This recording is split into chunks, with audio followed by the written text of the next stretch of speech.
Bonjour à toutes et à tous, bienvenue pour cette dernière émission de l'année sur 100% Paddock. Voilà, on va prendre aussi nous des petites vacances. Évidemment, on a débriefé ce Grand Prix d'Abu Dhabi la semaine dernière qui a vu Norris être champion du monde.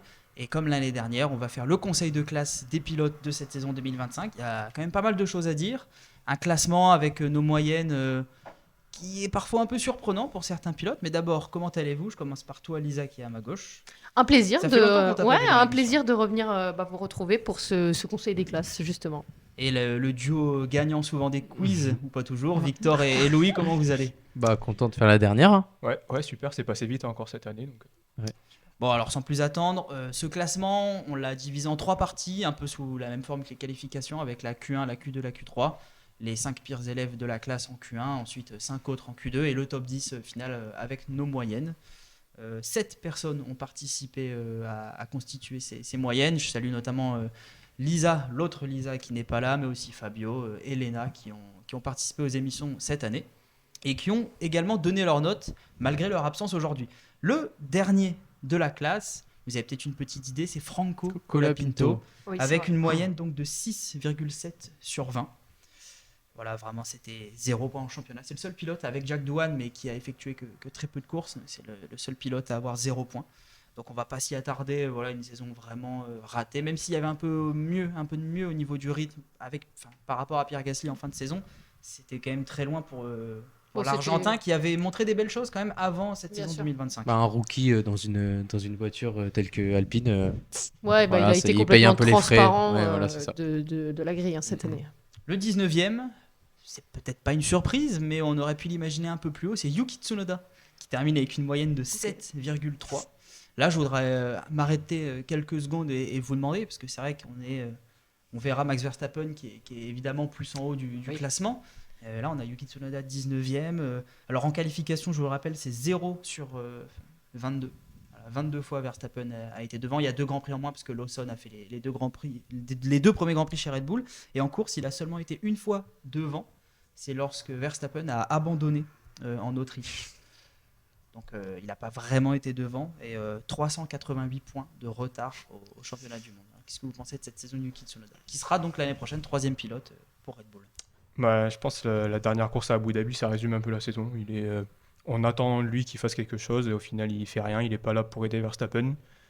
Il y a cette petite radio là à Abu Dhabi où il dit à son ingénieur laissez-moi tranquille, je sais ce que je dois faire.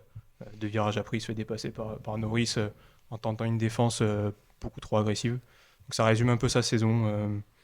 Absent quand il fallait être là, pas là pour marquer les points face aux Mercedes, aux Ferrari. Donc je trouve la note méritée. Ouais.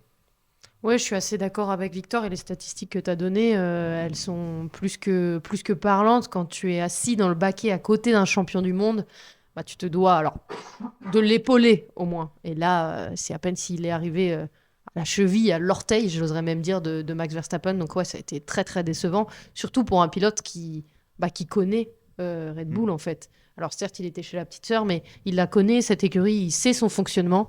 Et là, c'était... une déception pour ma part. Ouais, après, il a changé, comme tu l'as dit, de monoplace. Après, c'est un nouvel. Il faut qu'il s'adapte. Certes, j'essaie de le défendre un petit peu comme je peux, mais. Tu fais l'avocat du diable. Ouais, j'essaie de me faire l'avocat du diable. Ça va peut-être être ton rôle au long de cette émission. Il a un petit peu.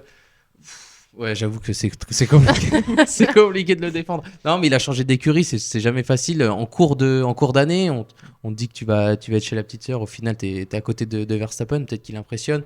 Après, on dit que la voiture est faite pour Verstappen et pour personne d'autre. Donc, il a subi un petit peu les échecs de Lawson. On l'a mis là, peut-être pas par contrainte, mais on s'est dit que c'était peut-être lui le plus adapté pour remplacer Lawson comme ça dans la foulée. Donc après, il a une voiture pour performer, il l'a pas fait. Il manque d'agressivité, il manque de panache. Je sais pas trop ce qui manque, mais j'ai l'impression il a envie juste pour le plaisir, quoi. J'ai l'impression qu'il veut pas être champion du monde. Alors que là, les 20 pilotes veulent être champions, quoi. Bon, allez, on va pas s'éterniser sur Tsunoda. On a compris, effectivement. Pourtant, avant de rejoindre Red Bull, il avait déclaré qu'il était prêt à l'époque. C'est vrai que la marche était peut-être trop haute, mais qui sait, on le reverra en Formule 1, on ne sait pas, dans quelques années, dans quelques mois. Là, on entame déjà un assez gros morceau en 18e position. Et oui, c'est Lewis Hamilton. C'est grave. que vous avez classé en 18e position, et malheureusement. On l'a mis si bas. 9,2 de moyenne. C'est plus que Tsunoda, 2 points de plus, mais c'est pas la moyenne.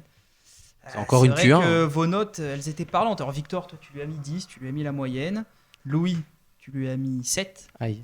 Ah oui, j'étais très Moi, bien. j'ai été Et plus Lisa, gentil toi, que tu vous, lui as hein. mis 11. Et c'est vrai que les autres notes, on a eu en dessous de la moyenne. Ça a vraiment fait pencher la balance. Quand même, je rappelle, en qualification, c'est 5 fois devant son coéquipier contre Leclerc, qui l'a été 19 fois. Et en course, Leclerc a été devant 18 fois contre 3 fois pour Hamilton. On enlève la Chine avec la disqualification et Zandvoort aussi avec le double abandon. Donc voilà, et 86 points derrière Charles Leclerc, ce qui est quand même assez conséquent. Donc on va revenir sur Hamilton.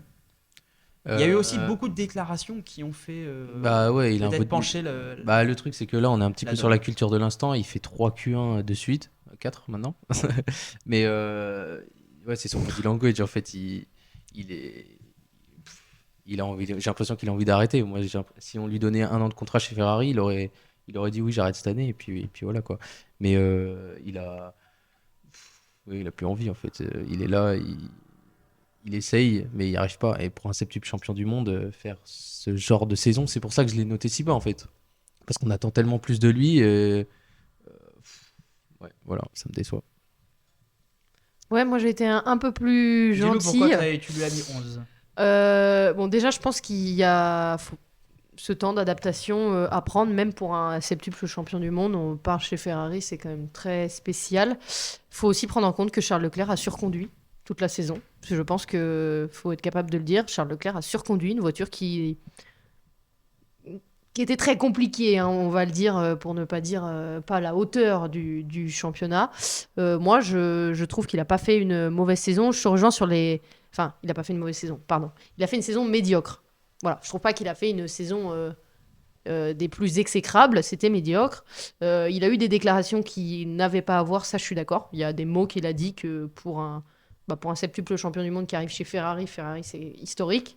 Ok, on peut pas se dire de dire certaines choses, mais je suis quand même partie du principe que pour une première saison chez Ferrari, quand il a connu que Mercedes, parce que bon, Ok. McLaren, on peut dire que c'est Mercedes, bah c'est pas si pire et peut-être qu'il faut lui laisser le temps de faire sa place chez Ferrari. Il fait une pole en sprint Et une en Chine victoire en quoi. course sprint aussi. Ouais.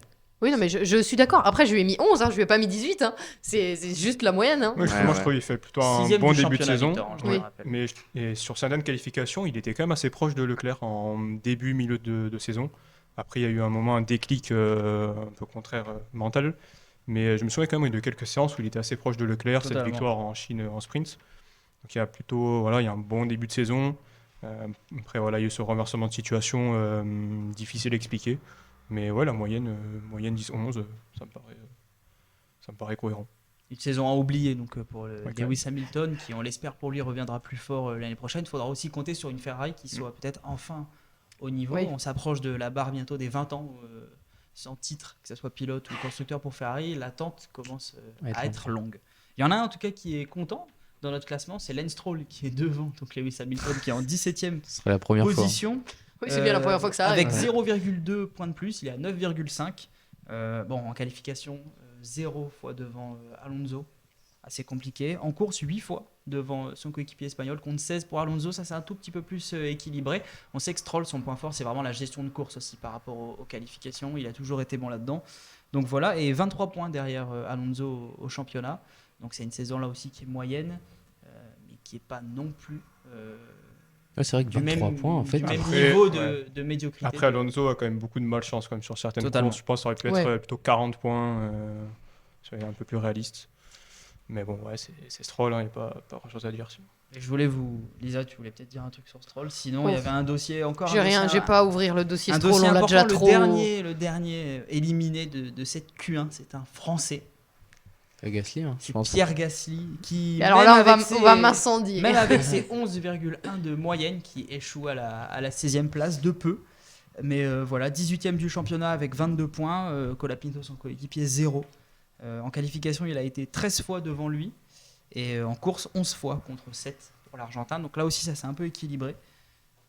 Mais néanmoins, c'est son 18e au championnat. C'est son pire classement au championnat depuis 2018. Sa saison en rookie. Donc, Non, c'était 2010. En fait, 2017, il avait fait 0 points, mais il avait fait que quelques courses. Ok. Et 2018, c'est Voilà. sa vraie Ah oui, il saison avait fait pleine. quelques courses. Ok. Ouais. Donc, et je voudrais surtout toi, Lisa, avoir ton avis, parce qu'on a Louis et Victor qui ont mis 12. C'est vrai qu'on l'a vu, Pierre Gasly emmener sa voiture pas mal de fois en Q3. En c'est pour ça qu'on qualification, l'a, très je pense, performant. Il a aussi bien essayé de noté. tirer le maximum. Lisa, toi, tu as mis 9 à Pierre Gasly, en dessous de la moyenne. Est-ce que là, tu peux nous expliquer ce Ne choix? m'incriminez pas. Non, mais on voudrait simplement avoir des Oui, arguments, oui. parce que c'est Alors- vrai que la saison, elle n'est pas non plus très bonne. Mon avis sur la saison de Pierre Gasly, c'est qu'au bout de 7 saisons, c'est sa pire saison. Bon, ça passe encore, c'est les faits, l'état actuel des choses, la voiture est mauvaise, etc. Mais contrairement à d'autres écuries, si j'ai envie un peu de comparer, à un Carlos Sainz, même un Hülkenberg dans une Sauber, il n'y a pas eu un éclat. Il n'y a pas un week-end où on est sorti en se disant « Ah là, c'était bien, quoi ». Il a fait une 6e place à Silverstone, je crois, que son meilleur résultat de la saison. Moi, j'ai trouvé qu'il n'a pas porté cette équipe alpine dont il devrait être le leader, après le départ d'Ocon et Colapinto. Il devrait vraiment être leader de cette écurie. C'est pas ce que j'ai vu cette saison. Je l'ai trouvé effacé. Autant dans sa présence médiatique que dans la voiture, et j'ai trouvé ça dommage. Il y avait un vrai manque de présence de Pierre Gasly, c'est pour ça que moi j'ai mis cette note-là. C'est entendable, les arguments sont entendables. Ouais, c'est justifié. Bon, après, 9, ok, pas de souci. Non, mais tu mets la note que tu veux. Hein. Louis, ton temps viendra pour oui, non, mais les exactement. explications un peu plus tard. Exactement. Non, elle a le droit de mettre la note qu'elle veut. Je trouve que, ouais, il s'est quand même pas bien battu avec c'est quand même la pire voiture du plateau. Ah oui, hein. moi, je suis bien Il a d'accord. réussi à aller en Q3 plusieurs fois. 10 fois 10 fois, ouais, 10 sur la fois saison. quand même. C'est presque une fois sur deux. Contrairement à Colapinto, il a fait combien de fois De Q3, Ouais. j'ai pas l'information, mais Je pense- aucune, il me Ouais, semble. je pense que ouais, c'est Ouais, aucune. je J'ai crois pas le qu'il a déjà souvenir. mis le pied dans la. Après, c'est un rookie, mais bon, l'emmener en Q3 avec toutes les difficultés qu'il a emmené toute la saison, etc. Ouais, je trouve que c'est remarquable quand même. Très Je bien. n'ai Ouais, rien à suis- répondre. Je suis d'accord aussi sur le point de leadership. Je pense aussi, là, à un moment, il en a eu un peu marre de la situation d'Alpine. Peut-être ça qu'il a un peu amené à un peu se cacher en conférence de presse et tout. Après, ça explique pas ce manque de leadership. Mais voilà, il en a peut-être un peu eu marre de la situation aussi avec le moteur Renault. Il est quand même assez proche de Renault. D'ailleurs, on a vu une story, il montrait la Renault 2005 avec les couleurs. Il a mis en dessous de la story, je vais avoir des problèmes en montrant ça. Mais je pense voilà, il a eu un petit coup au moral cette saison. Mais bon, quand même un peu dur. Bon, il l'a Bon, dit de à toute la façon, fin. il aura le temps de le refaire puisqu'il est là jusqu'en 2028, Oui. avec son contrat. Donc, bon. Bon, il a dit à Canal Plus qu'il était Oui. temps que ça se termine. Oui, il a dit la saison. qu'après Abu Dhabi, c'était la meilleure nuit de la saison parce que Ouais. c'était la dernière. Et donc j'ai eu l'information de la régie, c'est bien 0 Q3 pour Franco Colapinto Ok. cette saison. C'est pas étonnant. Contre 10 pour son coéquipier, donc là aussi il y avait quand même une belle différence. On rentre en Q2, voilà, on a eu nos éliminés de la Q1. Là en Q2, je vais vous donner les pilotes de la 15e à la 12e position parce qu'il y aura un petit point de friction concernant la 11e place. Je vais vous donner ces pilotes et vous allez ensuite réagir sur celui que vous souhaitez. Donc 15e, on a Liam Lawson avec 11,2 de moyenne. 14e, on a Esteban Ocon avec 11,3, juste devant. Pas une très bonne saison pour le Français face à son coéquipier rookie, on y reviendra. Nico Hülkenberg, 13e avec 12,1 de moyenne. Et en 12e position, Gabriel Bortoleto, son coéquipier avec 12,5. Liam Lawson, Esteban Ocon, Nico Hülkenberg et Gabriel Bortoleto. Est-ce que vous trouvez ce classement juste? Bah, je Liam trouve ça Lawson logique, peut-être moi. un peu haut, et Esteban Ocon, qu'est-ce que vous en pensez? Quel est votre regard sur sa saison avec As? Bon, Ocon, on peut pas dire qu'il a fait une très bonne saison. Ok, sa première chez As, mais bon, il n'a pas brillé. Je pense que c'est assez justifié pour le coup. Alors, redis-moi ce que je trouve étonnant. Hülkenberg est devant Bortoleto ou l'inverse? Derrière. Derrière. Ah, c'est ça que je trouve étonnant pour ma part. Oui, moi aussi, ouais. Je trouve ça étonnant que Hülkenberg soit. Peut-être que. Je sais pas. Lisa, qui n'est pas là, lui a mis 10, alors que toi, tu lui as mis 14, Ah oui. et Louis 12 et Victor 13. Donc, malheureusement, on n'aura pas l'avis de Lisa qui lui a mis Non. 10, mais elle nous a dit en off qu'elle n'avait pas trouvé sa saison bonne, alors que tout le monde a mis des notes plutôt élevées. C'est vrai qu'il y a ce podium à Silverstone qui est le premier dans sa carrière, et puis Ouais, il y a aussi eu un rôle avec Gabriel Bortoleto. Il l'a emmené, il l'a fait progresser. Comme un rôle de père dans le paddock vis-à-vis de son coéquipier. C'est vrai qu'il y avait une saison. et puis dans on une l'a voiture qui était dit, moyenne on aussi. l'a dit au début de la saison, la Sauber, on sait très bien qu'elle est en arrêt de développement. Cette Sauber, elle n'existera plus l'année prochaine. Moi, je trouve ça exceptionnel de réussir à faire un podium avec une voiture qu'on arrête de développer, contrairement à Alpine qui continue de développer la voiture et qui n'y arrive pas. Là, il y a plus de mérite. Je trouve ça étonnant. Après, c'est chacun à noter comme il veut. Pour moi, Hülkenberg a fait plus qu'une bonne saison avec cette Sauber. Totalement. Non, mais en qualif, je me rappelle que, quand on regardait les qualifs, je sais pas vous, mais j'attendais toujours le temps de Hülkenberg parce qu'on savait jamais ce qu'il allait faire. En fait, il arrive toujours à s'en sortir. En fait, Ouais, il arrive toujours à s'en challenger. sortir et à sortir un temps pour parfois aller en Q3. Je sais pas combien de fois il a été en Q3, mais il y a été plusieurs fois. Enfin, j'ai plusieurs souvenirs que à chaque fois il se battait pour la Q3. Bon, en tout cas, au-dessus de ces pilotes, il y a le 11e qui n'a pas passé la barre fatidique de la Q3, c'est Alex Albon, qui a pourtant fait une plutôt bonne saison, 12,7 de moyenne, 8e du championnat avec 73 points. C'est 9 de plus que son coéquipier Carlos Sainz. Certes, en qualification, il est derrière, mais il a mis à Carlos Sainz 14-9 en course. Qu'une bonne saison. Malheureusement, il est 11e. Ça va sur le plateau. Vous lui avez mis 13 ou 12. C'est ceux qui ne sont pas ici, qui l'ont peut-être un peu sous-noté. Mais je voulais souligner cette quand même belle saison d'Alex Albon dans une Williams qui a gagné en compétitivité, avec un Carlos Sainz qui s'est révélé aussi en fin de saison. On va y revenir, notamment avec 2 podiums. Ce qui fait que l'écurie termine aussi 5e du championnat. Voilà, c'était pour boucler cette Q2. Non, mais franchement, Williams, quand on regarde il y a 5 ans, et même moins que ça, il y a 2-3 ans, c'était le néant complet. Bah oui. Et là, ils arrivent toujours à. Je pense que Albon apporte une certaine régularité, autant dans ses résultats que dans sa manière de fonctionner, et ça fait du bien à l'écurie qui arrive à construire sur ce duo de pilotes, mais on y reviendra plus tard. Moi, au milieu de saison, au bilan de mi-saison, j'avais mis Albon en top. Donc, il avait fait une excellente première partie de saison. Il est un peu revenu en retrait comparé à Sainz, mais vraiment son début de saison, il était assez impressionnant. Et ça fait quelques années déjà qu'il est dans le projet Williams, et les deux ont su évoluer ensemble. Là aussi, c'est un sentiment de fierté, on imagine, pour Albon, parce que c'est vrai qu'il est arrivé quand Williams était au plus bas, et Williams remonte. Albon est toujours dans l'écurie, c'est pas anodin, on sait qu'il travaille beaucoup en off, James Wolfe l'avait dit, il aide vraiment cette écurie à progresser, à remonter la pente, et ça c'est d'autant plus vu cette année avec Carlos Sainz qui a aussi apporté sa pierre à l'édifice. Donc on peut imaginer, alors même s'il y a un changement de réglementation l'année prochaine, on peut imaginer Williams continuer sa bonne remontée. On entame la Q3 avec le 10e, et toujours là, c'est notre vieux papy, c'est Fernando Alonso qui accroche cette 10e place avec 12,8 de moyenne, c'est 0,1 seulement de plus qu'Alex Albon, qui avait 12,7. Là aussi, une bonne saison, ponctuée de hauts et de bas, même si on ne l'a pas vu sur le podium, comme ça avait été le cas en 2022, et 2023, il me semble aussi. Non, juste 2022. Mais Fernando Alonso qui est toujours là, qui a une voiture qui n'est pas très compétitive, mais qui arrive là aussi. Et qui est un peu malchanceux aussi, il faut le dire. Il a été malchanceux cette saison.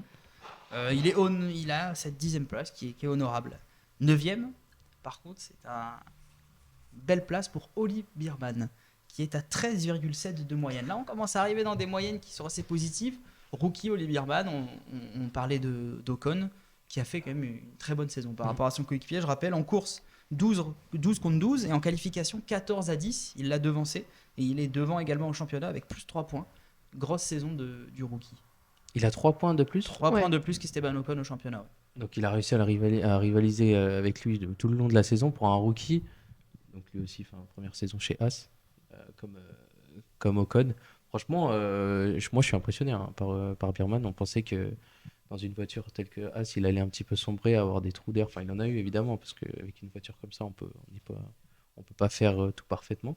Mais il a réussi à tenir tête à Ocon, et franchement, le nombre de fois où il a été pareil, loin dans les qualifs, je compare toujours aux qualifs, mais pour moi, c'est là où on voit un petit peu le talent du pilote. Moi, il m'a impressionné. Et ben moi, pas tant que ça. Moi, j'avoue. C'est vrai que j'avais noté sur la feuille que tu lui as mis 11. Ouais, moi je suis restée à 11. Au 13 de Louis, au 15 de Alors ça reste une bonne note, selon le barème de l'EDJ, Oui, on le sait. J'avais marqué d'ailleurs que tu devais te justifier. Ouais, je me suis doutée, c'est pour ça que je rebondissais là-dessus. Il est 9 fois dans le top 10 cette saison. Faire mieux qu'Ocon cette saison, c'était pas très compliqué, parce qu'on l'a déjà dit, il a été assez effacé. Peut-être que par rapport à vous, j'ai pris en compte qu'il a été ultra médiatisé après cette performance dont on se souvient, hein, l'histoire de Carlos Sainz dans la Ferrari, où il était 7e, il me semble. Ouais, 7e. Ouais. Ouais. En Arabie Saoudite. En Arabie Saoudite. Personnellement, j'en attendais peut-être un peu plus. Et il y a aussi peut-être cette déception qui ont fait que ma note est moins élevée que vous, car c'est une bonne note. J'ai trouvé sa saison encourageante, je trouve que c'est le mot. Et pour l'instant, insuffisante. Et je pense qu'avec les années et l'expérience, il y a des erreurs, peut-être qu'il fera le moins. Même s'il me semble qu'il a qu'un seul DNF cette saison. C'était une bonne saison, mais j'aurais aimé encore mieux de sa part. Voilà. Non, C'est de les mon avis. arguments, encore une fois, sont entendables. C'est vrai qu'il y a eu aussi eu un peu de casse parfois dans la saison. Il y a des moments où Ocon était un peu devant. Tout n'était pas parfait, mais c'est une très bonne première saison d'apprentissage dans une voiture qui était aussi parfois un peu à reculons, parfois un peu Bien sûr. performante, Mm. qui était un peu comme un roller coaster en termes de c'est performance. Donc c'était pas toujours simple. On se souvient de son Grand Prix au Mexique, Oliver Kahn, qui est absolument sensationnel avec Ça, ouais. énormément de rythme. Il nous a quand même laissé de belles images au terme de cette saison 2025. 8e, alors qu'il était 7e du championnat, c'est Andrea Kimi Antonelli avec 14 tout pile de moyenne. Alors, ce qui est assez particulier avec l'Italien, c'est qu'en qualification, il est à 3 contre 21 par rapport à George Russell. Et c'est le 3 versus 21 aussi en course. Donc vraiment en qualif et en course très très loin derrière George Russell. 169 points derrière, mais néanmoins 3 podiums au Canada, à Sao Paulo et à Las Vegas. Vous l'avez bien noté, le rookie italien, ce que je veux savoir pourquoi. Ouais, il a quand même fait une belle saison, notamment dès le premier Grand Prix en Australie où sous la pluie, il a fait une très très belle course, peut-être sa plus belle course de la saison. Il y avait beaucoup d'attentes sur lui. Je pense qu'il les a quand même plutôt assumées. Pareil, il n'était pas très loin de Russell. Dès les 5-6 premières qualifs, il se battait à 1, 2 dixièmes. Après, sur les chiffres, voilà, Russell est largement devant. Mais si on regarde un peu plus, il était quand même assez proche. Moi, je trouvais qu'il a quand même fait une belle saison. Il n'y a pas d'erreur marquante, à part ce départ en Autriche, où il rentre dans Verstappen. Sinon, il n'y a pas d'erreur. C'était plutôt propre, comme on entendait de lui. Oui, moi je rejoins Victor, c'est une vraie bonne saison de rookie. Bon, ok, il y a quelques erreurs, mais d'inexpérience qui font partie de l'apprentissage. Ça n'a jamais coûté outrement cher, on va dire. Il a quand même réussi à monter sur le podium, sur ces années où on le sait, le podium est difficile à accrocher hein, au vu des concurrents. Donc non, pour le coup, très très bonne saison pour un rookie, très très très attendu pour le coup. Ouais, il était plus qu'attendu. Moi, au début, ouais, il a répondu présent. Après, il a eu un gros Coup de mou. un gros coup Ouais, de mot. Ouais. Il a fait plusieurs DNF en. L'été, c'était pas, Ouais, avant l'été, c'était pas génial. fameux. Mais ouais, il a su. Moi, j'ai trouvé qu'il avait répondu présent. Après, je pense que vous avez tout dit. Franchement, j'ai pas d'autres arguments de plus à donner. Tu l'as dit. Mais après, il est quand même comparé à Russell, qui est pour moi, pas l'un des meilleurs pilotes du plateau. On Bien est là, sûr. il a 18 ans, il est vraiment tout jeune. Il faut vraiment qu'il se fasse, faut qu'il prenne de l'expérience en fait, tout simplement. Et franchement, il a réussi à monter sur le podium, donc Ça promet. ça promet. Ouais. Allez, je vous donne le 7e, qui est donc, on va pas s'y attarder trop, qui est donc Carlos Sainz avec 14,4 de moyenne. On en parlait avec Albon, qui a laissé des bonnes impressions avec ses 2 podiums en fin de saison. Peut-être qu'on a la mémoire un peu fraîche et qu'on a un peu oublié ce début de saison stratosphérique d'Alex Albon à bord de la Williams. En qualification, il a été 14 fois devant son coéquipier. En course, par contre, Albon, comme on le disait, a été 14 fois devant Sainz, et Sainz seulement 9 fois. Un petit peu déficit et 9 points derrière au championnat. Néanmoins, c'est vrai qu'il y a eu une énorme progression de la part de l'Espagnol par rapport à son début de saison et décrocher ses 2 podiums à la fin, qui fait aussi qu'on a la mémoire courte et qu'on se rappelle de ces belles images et de cette joie dans le garage Williams. Par contre, en 6e position, je voudrais un peu vous solliciter, puisque c'est Isaac Hadjar qui termine 6e. Ça a été très serré avec le 5e, il termine avec 15,1 de moyenne. Il a été devant dans tous les compartiments par rapport à Liam Lawson, avec un podium, une petite cerise sur le gâteau, un podium à Zandvoort. Voilà, Louis, tu as moins parlé, je voudrais avoir ton retour sur cette saison d'Isaac Hadjar, qui sera pilote Red Bull l'année prochaine. On a été un petit peu chauvin avec lui, mais en même temps, moi je trouve qu'il le mérite. Dans les médias, enfin bref, je trouve qu'il a envie en fait, il a envie de tout donner. À chaque fois, on sait qu'il donne tout. Il est frustré même quand je crois que je l'avais mis dans mon top d'ailleurs cet été. Là, c'est un petit peu la gloire, la P3 à Zandvoort. Moi, je sais pas. En fait, je l'ai bien noté, je pense, parce que je sais pas, j'aime bien sa détermination. On sait qu'il va aller loin, en fait. C'est pour ça que je l'ai bien noté. Et puis, il est toujours là à l'affût, en train de gratter des places avec les meilleurs. Donc, moi, je trouve que pour une première, c'est une saison amplement méritée. Enfin, Abouti. aboutie, exactement. C'est le mot que je cherchais. Victor, un petit mot sur Isaac Adjar avant de passer au top 5. Je pense qu'on est d'accord que c'est le meilleur rookie cette année. Le classement le montre. Ouais, non, il a été sérieux toute la saison. Et comptablement, il finit 12e au championnat, mais je trouve ça un peu dur parce qu'au Qatar, il est 6e avant sa crevaison. À égalité avec Hülkenberg, je crois. Oui, il me semble. Ouais. Ouais. Même à Abu Dhabi, stratégiquement, Racing Bull se loupe totalement. Il y a beaucoup de loupés stratégiques aussi de Racing Bull sur le début d'année. Il aurait dû marquer plus de points. Donc, il a été impeccable toute l'année, à part cette erreur en Australie, Ouais, dès le une début. erreur qui arrive. Il s'est repris directement, donc c'est une super saison pour Adjar. C'est là le mental aussi qu'il faut avoir Mm. parce que dès une première course, il Premier fait même tour pas de le tour. formation. Il fait même pas le tour de Mm. formation et Ouais, il arrive aurait pu à. s'écrouler. Ouais, il aurait pu complètement s'écrouler, passer à côté de sa saison. Non, il a un mental d'acier, je pense. Et puis il est bien entouré aussi, à ce qu'on a vu sur les réseaux et tout. Donc tant mieux pour lui. Allez, je vous donne le temps file. Je vous donne le 5e et le 4e. Le 5e, c'est Charles Leclerc avec 15,3 de moyenne. Et le 4e, c'est Oscar Piastri avec 16,1.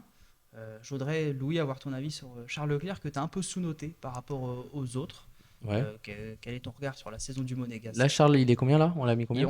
Il est 5e. Cinquième. Est-ce qu'il mérite d'être plus haut quand on voit le classement de ceux des autres? Non, Moi, pas je pense forcément. pas. Moi, je pense pas. Mais là, je voulais savoir ta note individuelle, parce que tu as quand même mis 3-4 points de moins J'ai que, mis 3-4 que points. que Bah tout le ouais, mais monde. parce qu'en fait, c'est un pilote que je rêve tellement qu'il soit champion que je suis un peu plus sévère avec lui.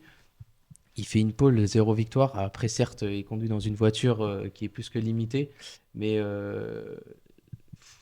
c'est pas que ça me déçoit. Il a fait ce qu'il avait à faire dans cette voiture rouge. Euh, mais pour moi, c'est pas suffisant en fait. Il a pas. Il aurait dû gratter. Il y a Adjar, il a fait un podium. Il y a Hülkenberg, il a fait 2 podiums. Il y a Sainz, il a fait 2 podiums. À ce moment-là, il aurait dû être là en fait pour. 7 podiums quand même sur la saison, Charles Leclerc. Il aurait dû être là pour gratter ces podiums-là et peut-être que je lui aurais mis plus à ce moment-là. Est-ce que 7 podiums. oui, 7 podiums. Est-ce que vous vous rappelez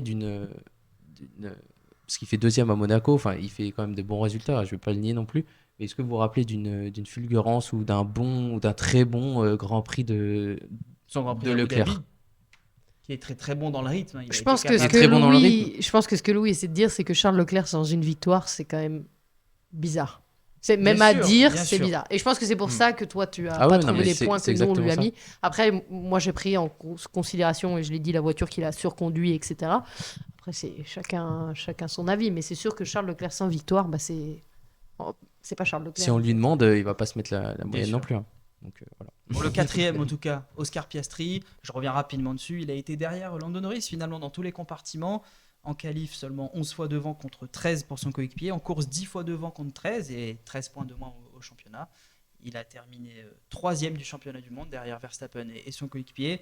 Une saison qui avait commencé sur les chapeaux de roue jusqu'à l'été, jusqu'à cet abandon de Lando Norris à Zandvoort, où il avait eu plus de 35 points d'avance. Et après, il y a eu des événements avec l'équipe, avec son coéquipier, lui aussi tout seul en perte de rythme sur certains circuits, qui ont fait qu'il a perdu énormément de points sur Max Verstappen et son coéquipier. Et il n'a pas, malgré 2 bons derniers Grands Prix, il n'a pas pu rattraper. Et il est 4e avec 16,1 de moyenne. Le 3e, là aussi, je vais avoir un petit mot de ta part, Victor, c'est George Russell avec 16,5. À bord d'une Mercedes quand même qui était très rapide, 2 victoires, 2 pôles et 9 podiums. Comment tu juges cette saison de George Russell? Tu disais que c'était peut-être la meilleure de sa carrière. Ouais, je pense que c'est la meilleure de sa carrière et ça a été l'un des hommes forts au final de cette saison. Il n'est pas dans une McLaren, il n'est pas dans la Red Bull et pourtant il est toujours là sur le podium. Dès qu'il pouvait prendre un résultat, il a pris. Il a 2 victoires au Canada et à Singapour et à chaque fois il a pris l'épaule aussi d'une très belle manière. Il était toujours présent. Cette année, on pouvait compter sur lui vraiment pour amener la Mercedes au meilleur niveau. Il y a très peu d'erreurs aussi. Moi, je n'ai pas en tête une erreur de Russell. Il a des mauvais résultats à Monaco. La Mercedes était catastrophique. Ils ont fini à 2 tours du leader. Il y a un mauvais résultat à Imola, mais voilà, c'était plus stratégiquement. Sinon, il était vraiment propre sur toutes les courses. Je pense voilà, c'est il est dans le top 3 pilotes cette saison sans forcer. Moi, j'ai mis la même note que Norris parce que voilà, si on compare les deux voitures, au final, voilà, il a quand même 2 victoires, 9 podiums. Des fois, la Mercedes était au même niveau que la Ferrari, voire un peu en dessous en début d'année. Donc, pour moi, Russell, il était impeccable. Il a fait une très belle saison. Elisa Louis, ne parlez pas, vous allez avoir le mot de la fin pour le grand vainqueur, parce que le temps file, malheureusement, on a pris un petit peu de retard et il va falloir conclure. Le grand vainqueur, le premier l'élève qui a eu la meilleure note, finalement, avec 0,7 points de plus que le deuxième et qui culmine à 17,8, c'est Max Verstappen, le quadruple champion du monde, qui est donc devant Lando Norris. Une victoire de plus, une pole de plus, 3 podiums de moins. Mais vous avez été unanime, Max Verstappen, et malgré qu'il n'ait pas été champion, est votre meilleur élève de la saison. Un petit mot très rapidement. Non, bah, c'est amplement mérité. 8 victoires, c'est grâce à lui qu'on a su vibrer jusqu'à la fin de la saison. Sans lui, on s'ennuie, hein, on va pas se le cacher. Donc merci, et puis voilà. À toi, Oui, Lisa. je rejoins Louis, pardon, c'est Max Verstappen qui a fait vivre la saison jusqu'au bout parce que le duel Lando. Peut-être McLaren Oscar. aussi un peu. Avec Non, les mais erreurs. McLaren en interne a fait vivre la saison, mais entre Lando et Oscar, bon, on savait déjà qui allait l'emporter sans citer les noms. Je pense que oui, Max Verstappen a donné des paillettes à cette saison 2025 et ça a fait grand plaisir. Oui, mais il mérite amplement sa note, hein. Merci à lui, hein. Finalement, comme notre conseil de classe l'année dernière où Verstappen était le meilleur élève, ça allait encore cette année, une grande saison, même si McLaren lui a permis de revenir à la fin. Voilà, on espère pour lui que la dynamique continuera en 2026 avec cette nouvelle réglementation. Voilà, on touche à la fin de cette émission, un classement complet avec quelques surprises, Pierre Gasly, Esteban Ocon qui est aussi bas dans le classement, Sainz bien positionné, Russell une des meilleures saisons de sa carrière, Piastri 4e, Norris 2e et le meilleur reste, malgré qu'il n'ait pas été champion, Max Verstappen. Merci à tous, merci à Samy et Thomas à la régie. On se retrouve nous en janvier pour des émissions dédiées à la nouvelle réglementation de monoplace de 2026 parce qu'il y a énormément de choses à dire. On fera aussi des émissions sur les livrets qui seront présentés et puis J'espère qu'on parlera de Cadillac. Bien sûr, Ah. toutes les informations qui nous parviendront en janvier-février, de toute façon, vous pourrez les retrouver sur notre chaîne, sur nos réseaux sociaux, on en parlera. Passez de bonnes fêtes, à bientôt et restez connectés.